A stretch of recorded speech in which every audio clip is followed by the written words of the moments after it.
Senate की 30 नशिस्तों पर इंतखाबात के लिए पोलिंग जारी। इस्लामाबाद की 2, पंजाब 4 और सिंध की 12 नशिस्तों पर वोट डाले जा रहे हैं।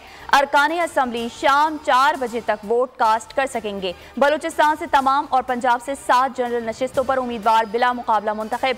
पेशावर में returning officer Shamshad Khan assembly में मौजूद, वोटिंग शुरू ना हो सकी।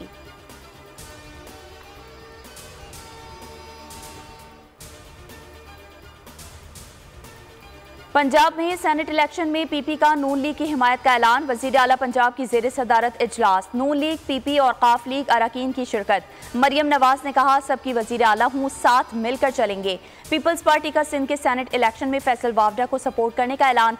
शर्जील इनाम मेमन कहते हैं, फैसल वावडा शहर से MNA रह चुके हैं, उनकी हिमायत में कोई हर्ज नहीं।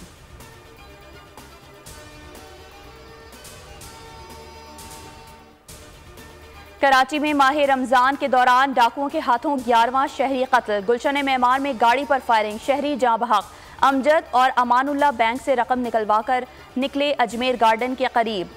डाकुओं ने गोलियों का निशाना बनाया। मकतूल 2 बच्चों का बाप और सुरजानी टाउन में रियल एस्टेट का काम करता था।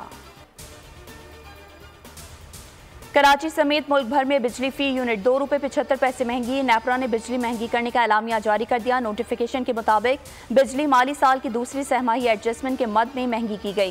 सार्फिन से इजाफी वसूलियां अप्रैल, मई और जून में की जाएंगी। इजाफे का इतलाक के इलेक्ट्रिक सार्फिन पर भी होगा। सार्फिन पर 85 अरब 20 करोड़ रुपए का इजाफी बोझ पड़ेगा।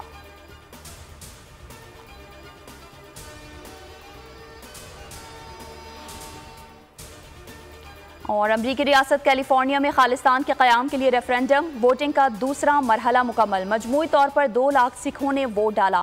पहले मरहले में वक्त खत्म हो जाने के सबब हजारों सिख अपना वोट नहीं डाल सके थे। वोटिंग के दौरान भारत के खिलाफ नारे। रेफरेंडम का अगला मरहला 28 जुलाई को कैलगरी कनाडा में होगा। सिख रहनुमा गुरपतवंत सिंह पन्नू ने कहा कि भारत सिखों की नस्लकुशी में मुलविस है। भारत से आज़ादी हासिल करने के लिए सिख हर मुमकिन कोशिश करेंगे।